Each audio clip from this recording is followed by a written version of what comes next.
मस्जिद भी शहीद कर दो, इस पर तैयार है। मैं बहुत जिम्मेदारी के साथ, अल्लाह वकील है, अल्लाह गवाह है, जामे मस्जिद की मेहराब में खड़े होकर के ये बात कह रहा हूँ। इस जमीन पर बनाई गई जो मस्जिद, उसका जिक्र करते हुए उन्होंने अल्लाह को वकील और गवाह बनाकर ये कहा, ईमान वाले भाई इस मस्जिद को शहीद करना चाहते हैं, आप भ्रम मत फैलाइए, आप स्पष्ट तरीके से ये बात बताइए। अब आप किसको बचा रहे हैं, जमीन मालिकान को या मस्जिद को? देखिए सच सच्चाई के साथ। आप देख रहे हैं जनता जवाब न्यूज। मैं हूं अहमद अजीब, एक नई स्टोरी के साथ आपके सामने। 2024 में विधानसभा के इलेक्शन हुए हमारे मालेगांव शहर में। अच्छाई और बुराई पर इलेक्शन लड़ा गया। जो चंद वोटों से हमारे मालेगांव सेंट्रल के आमदार जीत कर आए, लेकिन अब कारपोरेशन का इलेक्शन आने वाला है तो उन्होंने नया शोषण तोड़ना शुरू कर दिया।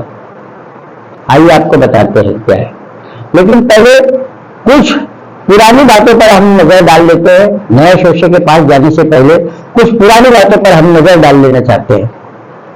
पिछले दिनों जिस तरह उन्होंने ईदगाह के मैदान से उर्दू स्कूलों के बारे में कार्रवाई हो, ऐसा उनका इशारा था, अपने वीडियो में कहा। उसी बात को उन्होंने असेंबली में एजुकेशन मिनिस्टर दादाजी भूसे को कोड कर फिर से कार्रवाई करने की मांग की। उसके बाद गट नंबर 178 हाईवे के बाजू में, वहां पर भी कुछ गरीबों ने प्लाट लिए थे।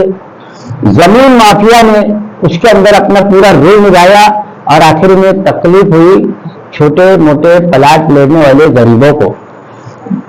उनका खुद का मुफ्ती साहब का वीडियो है कि उनको फोन आया वहां पर जब बुलडोजर कार्रवाई चल रही थी, तो उन्होंने कहा कि मैं इसलिए नहीं गया, अगर मैं जाता तो मेरी मेंबरी रद्द हो जाती। आप अवामी नुमाइंदे इस बात को ध्यान रख लीजिए। 12 नवंबर कहते ही शहर के बहुत ही सारे लोगों की आंखें गमनाक और गमगीन हो जाती है। उन्होंने कहा कि यह पत्थर लाए गए थे, ये दर्शाता है कि ये जो बंद थे वो मुजरिम। जन्म दाखिले मामले में बगैर सियासी पार्टियों ने अपना रोल निभाया, मगर आपने क्या रोल निभाया? आपने किसके आंसू पोंछे? जो बंद है जेल में, उनके घर आप गए? जो छूट गए, किस तरह छूटे? जुडिशनल इंक्वायरी के अंदर आपने जो वहां पे भूखे प्यासे तड़प रहे थे, उनके लिए क्या किया? क्या नुमाइंदगी होगी? आपको मालेगांव की आवाम ने तीसरी मर्तबा चुन कर दिया। इसके लिए आप मालेगांव के आवाम के साथ दोस्ती कम करते हैं, मगर जिस तरीके से आपका वीडियो, आपके फोटोज आते हैं, फिरका परस्तों से कांधा मिलाकर आपकी दोस्ती साबित हो रही है धीरे धीरे। औकाफ का रजिस्ट्रेशन का मामला आया, आपने उसमें क्या किया? आप मस्जिदों से जुड़े हुए, लेकिन उसमें अंदर क्या किया? मैं जितनी आप एक बात याद रखिए वीडियो देखने वाले लोग, कि मैं जितनी बातें कह रहा हूँ ये सब चर्चा है शहर में। अब एक नया इलेक्शन आ गया है इसलिए चर्चा है, क्योंकि विधानसभा का इलेक्शन तो हो गया, अब कारपोरेशन का इलेक्शन है। कारपोरेशन के इलेक्शन की मेयर की कुर्सी तक पहुंचने के लिए हर सियासी पार्टी छोटी बड़ी अपने ग्रुप बनाकर अकेले तरीके से अपने हैसियत के हिसाब से हर कोशिश कर रही है। भले किसी को चलते आ रहा नहीं आ रहा, मगर वहां तक चलने की कोशिश हो रही है, सिर्फ कारपोरेशन की मेयर की चेयर तक पहुंचने के लिए।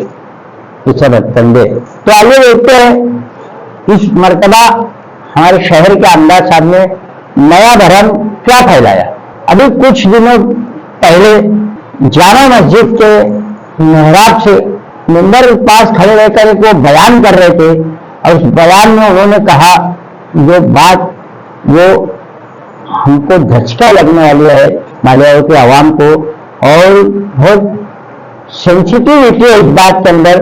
उन्होंने कहा कि मालेगांव शहर संगमेश्वर इलाके में गट नंबर 114 जो जमीन बिकी उसके ऊपर वो बात कर रहे थे, लेकिन उन्होंने पूरी बात ना बताते हुए वो जमीन किस तरह बिकी, किसने लिया, किसने बेचा, वो बात ना बताते हुए उस जमीन पर बनाई गई जो मस्जिद उसका जिक्र करते हुए उन्होंने अल्लाह को वकील और गवाह बनाकर ये कहा, ईमान वाले भाई इस मस्जिद को शहीद करना चाहते हैं। आमदार साहब, आपने अपनी बात में स्पष्ट साफ तरीके से जो मस्जिद के दुश्मन है, जो मस्जिद को शहीद करना चाहते हैं, उनका नाम बताना चाहिए था, क्योंकि वो बेचने वाले, जो जमीन बेचने वाले वो भी मुसलमान है और आपके सियासी मुखालिफिन भी मुसलमान है। आप भ्रम मत फैलाइए, आप स्पष्ट तरीके से ये बात बताइए। देखिए ये वीडियो। मस्जिदों को शहीद करना ये उनके प्लान का एक हिस्सा है, और दुख की बात यह है कि जिनको हम अपना समझते हैं वो भी इस साजिश में उनके साथ हैं। जैसे हमारे यहां सर्वे नंबर 114 का मसला है, उस बस्ती को उखाड़ने की पूरी प्लानिंग है, और ये मुसीबत हमारे अपने दीनी भाइयों की लाई हुई है। वहां पर 2 मस्जिदें हैं, 2 मस्जिदें हैं, और हमारे दीनी भाई जो ये मुसीबत लाए वो इस पर तैयार है कि मस्जिद भी तोड़ डालो, मस्जिद भी शहीद कर दो, इस पर तैयार है। मैं बहुत जिम्मेदारी के साथ, अल्लाह वकील है, अल्लाह गवाह है, जामे मस्जिद की मेहराब में खड़े होकर के ये बात कह रहा हूं। हमें पता है सिर्फ एक आलिम को, एक इमाम को, एक मुफ्ती को सियासी तौर पर नीचा दिखाने के लिए इनके जमाने में मस्जिद शहीद की गई, ऐसी साजिश की जा रही, और इंशाअल्लाह ऐसा नहीं होगा। मालेगांव के लोग अल्लाह के घर की हिफाजत के लिए सर धड़ की बाजी लगा देंगे, और आज इस वक्त जो ये बात मैं कह रहा हूं, मेरा ये पैगाम सरकार तक जाना चाहिए। मालेगांव के लोग ये नहीं होने देंगे कि अल्लाह का घर आप आ करके बुलडोजर लगा करके शहीद कर दो। जब से वीडियो चल रही है करीब 2 हफ्ते कबले से अवाम में चर्चा है, मस्जिद, मीनार, मिंबर, मेहराब अल्लाह को गवाह वकील बनाकर पूरी बात न बताकर भ्रम फैलाया जा रहा है। एक बार फिर से वीडियो देख लीजिए फिर से।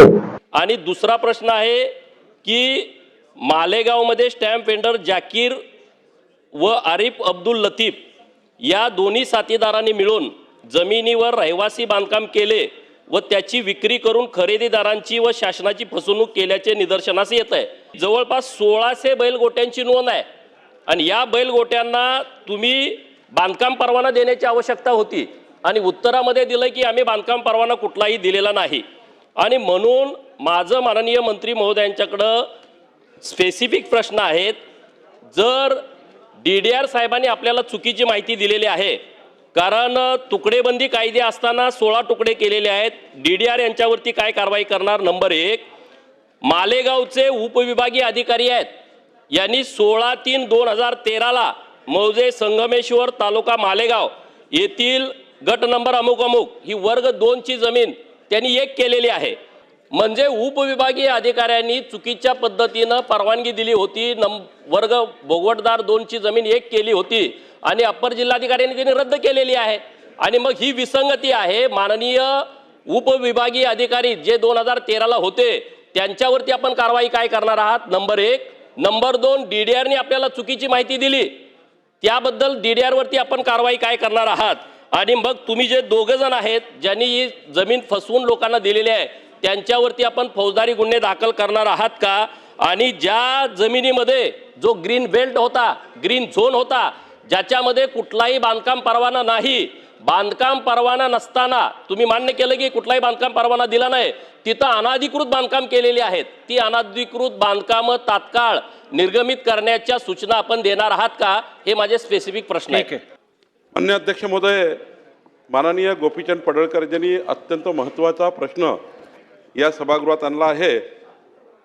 खरं तर मौजे संगमेश्वर येथील गट नंबर 114/14/अ आणि मौजे गुगळगाव येथील गट नंबर 253 असा हा 2 गट आहे. आणि अध्यक्ष महोदय, मुळात हा प्रश्न सुरू झाला या ठिकाणी जे आपण भूखंडाची अदलाबदली करतो, जमिनीची अदलाबदली करतो.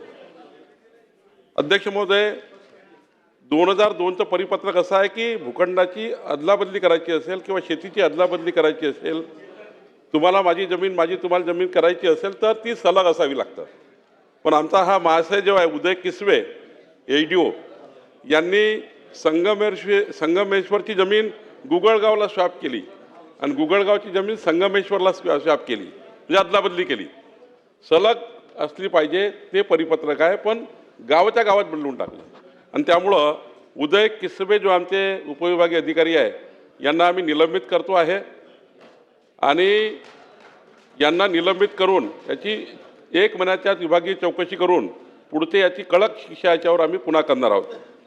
दुसरं अध्यक्ष महोदय, या ठिकाणी गोपीचंदजींनी सांगितलं जे सुरुवात इथं झाली आहे या जमिनीची, मग त्याचे 16 विभाग पडले, मग त्यावर जवळपास 272 त्या ठिकाणी तुकडे पडले. तुकडेबंदी कायद्याचं उल्लंघन झालं, MRTP कायद्याचं उल्लंघन झालं, विदाऊट NA विदाऊट TP या ठिकाणी हे तुकडे झालेत. गोपीचंदजी, ही गोष्ट खरी आहे. आणि त्यामुळं 258 दस्त या ठिकाणी नोंदणी करण्यात आले. ते अत्यंत चुकीचं आहे. आणि त्यामुळं ह्या 2013 ते 19 या काळात 6 वर्ष काळामध्ये जे तिथले आपले मुद्रांक अधिकारी होते, श्री भुरके आहेत, श्री गावित आहे, श्री कापडणे आहेत, श्री गुप्ते आहेत, श्री हिरे, श्री कळसकर, श्री मोतीराळे आणि वाणी या अधिकाऱ्यांनी त्या ठिकाणी मोठ्या प्रमाणावर अनधिकृत दस्त या ठिकाणी नोंदणी केली आहे. याचीही विभागीय चौकशी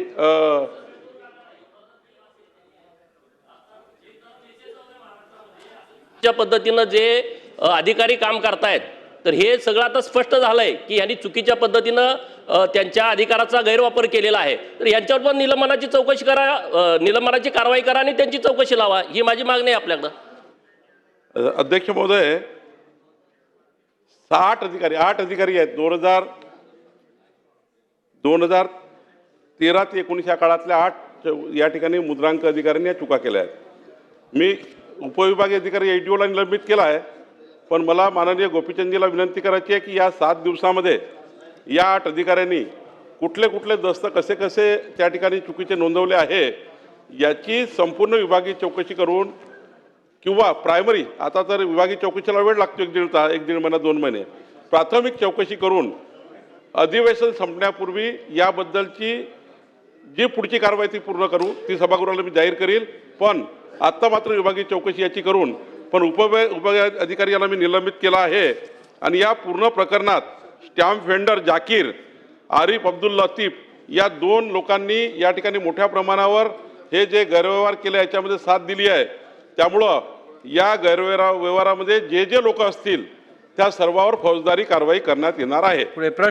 ये वीडियो की पूरी कार्रवाई, इस जमीन की पूरी कार्रवाई किस तरह हुई, पहले जमीन किसके पास थी, बाद में किसने बेचा, जमीन की हैसियत किसने बदला, जमीन की हैसियत बदलने के बाद उसका जमीनी मालिकाना हक किसके पास आया, इसका पूरा चर्चा मानसून सत्र में हमारे महाराष्ट्र के एक आमदार, जो जग के आमदार है, गोपी चंद पडलकर ने पूरा मामला ये असेंबली में उठाया. जमीन के ताल्लुक से जो मंत्री है बावनकुले साहब, इन्होंने इस पूरे मामले को अपने बारीकी से असेंबली में रखा. मुफ्ती साहब भी इस वक्त हाजिर थे, हमारे शहर के मंत्री दादा भूसे भी उस वक्त उसमें हाजिर थे असेंबली के सेशन में, मगर वहां किसी ने आवाज नहीं उठाई. और उसके 7-8 महीने के बाद अब वो आवाज उठ रही है. और बावनकुले साहब ने उस वक्त के विभागीय अधिकारी उनको निलंबित किया और बाकी के 7-8 अफसरान पर कार्रवाई का कहा. तहकीक करने के बाद उस बात को करीब मानसून सत्र जाने के लिए 7-8 महीने हो गए. मुफ्ती साहब, आपने अभी तक तो ये बात नहीं कही थी, पब्लिक सभाओं में नहीं कही आपने, कहीं पे जलसे में आपने जो पब्लिक सभाएं ली आपकी पार्टी के और दो सभाएं ली आपने वहां कहीं नहीं की। आज आपने क्यों मामला उठाया? असेंबली के सेशन में पूरी बात लोगों के सामने लाई गई और वो रिकॉर्ड पर है, सरकारी रिकॉर्ड पर है। उसको कैसे किया गया? बैलकोटा साथी रिवर जमीन को रहने के लिए जमीन कैसे बनाई गई? जिन जिन लोगों ने उसके ऊपर उनके अंदर काम किया उनके पर कार्रवाई भी हुई और वो जमीन मालिकान का नाम लेकर वहां पर बावनकुले साहब कह रहे हैं। अब आप किसको बचा रहे हैं? जमीन मालिकान को या मस्जिद को? भ्रम मत फैलाइए, साफ और स्पष्ट कहिए। जमीन मालिकान को बचा रहे हैं, मस्जिद को बचा रहे हैं कि मालेगांव म्यूनिसिपल कॉर्पोरेशन की कुर्सी हासिल करने के लिए भ्रम फैला रहे? देखते रहिए जनता जवाब न्यूज। अगली स्टोरी लेकर आऊंगा, जब तक के लिए जय हिंद।